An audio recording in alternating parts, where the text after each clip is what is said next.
Hello gainers, I'm Ralphie and welcome to my channel called Fitter Philosophy, in which I discuss practical, experience-based Stoic stuff. And my topic for discussion today is stress. Where will I start with this? Because it's really a much bigger subject than people realise. Because when we view stress, or when we think about it, it's quite superficial.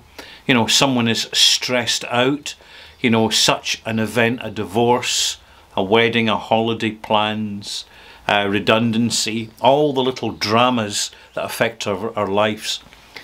They cause stress. And stress works both ways, because you can get negative stress and you can get positive stress. The positive stress is the endorphin release when you've had a really good workout in the gym, or you've gone for a long walk in the fresh air and you're feeling exhausted, you're feeling exhilarated, and you're in the experience of positive stress. And then there is the negative stress, the stress which we don't have control of, but is imposed upon us by acute circumstances like, as I mentioned just a moment ago, redundancy, losing your job, and then having to go out and find something else to do to earn the money.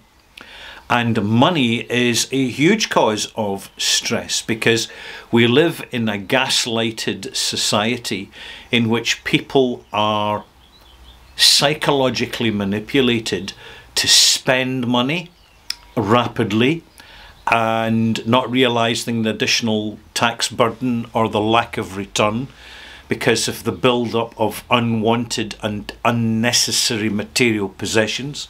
So that is a negative stress. And things are so much more complicated than they were a few thousand years ago, when humans were basically in acts of survival. And when you examine that more closely, a lot of time would be spent waiting for the next hunt, waiting for the next forage, waiting for the next attack by a woolly mammoth or a lion or whatever. So that there was a lot of in-between time, which doesn't really exist now, because in the modern world we are all overstimulated.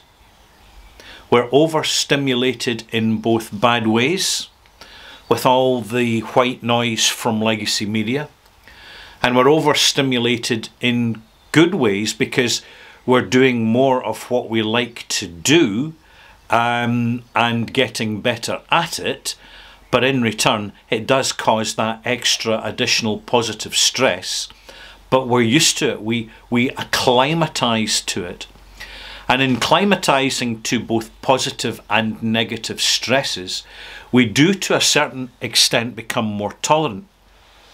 But it's more complex than that, because essentially when you look at the incoming health crisis tsunami, which is going to affect more and more of the global human population, you will see that people are consuming too much to their detriment, experiencing stress, consuming too many intoxicants and drugs and narcotics and medications, which again is causing stress.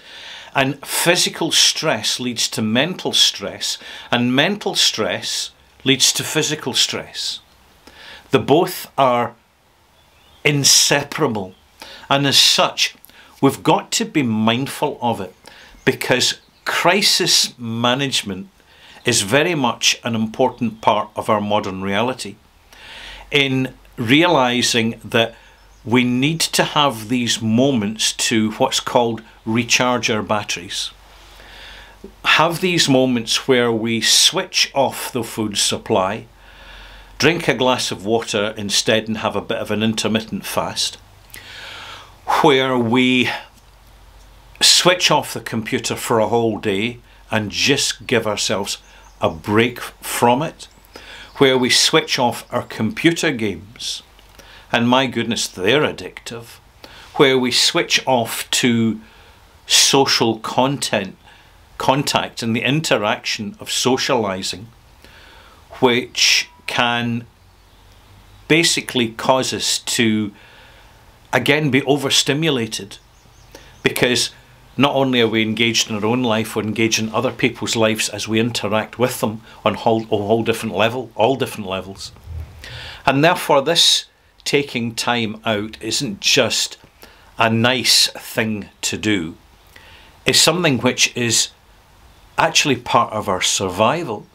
And it's really reflecting on the elders. And I'm going to call them elders rather than the elderly, because I'm trying to give a message here. I live in a society where many elderly people are relegated to the care home system, which is designed to superficially care for them, albeit much of the time with the best of intentions. But with the best of intentions, the elders are paying a huge premium, an enormous premium, for what is called residential care. And they get ostracised from the wider community, and therefore we don't have access to their experience, their wisdom, their intelligence, because intelligence grows over time when you have the mental faculties. I'm seeing this happen to me big time. You know, if I could take, as I said to one young guy at the gym recently, I said, if I could take all my life experience, put it on a plate, just a standard plate, and hand it to you free of charge, and you got that experience, I'm telling you right now, your entire life would change dramatically, because your view of life would change dramatically. But that's not the way it works yet. But that's changing soon with AI. Well, they call AI, euphemistically AI. It is advanced existing intelligence, or other form intelligence. And I'm going to leave you with this, because it's an absolute peach. Part of human vanity is to decide what sentient life is. Right? Therefore, a rock has no life.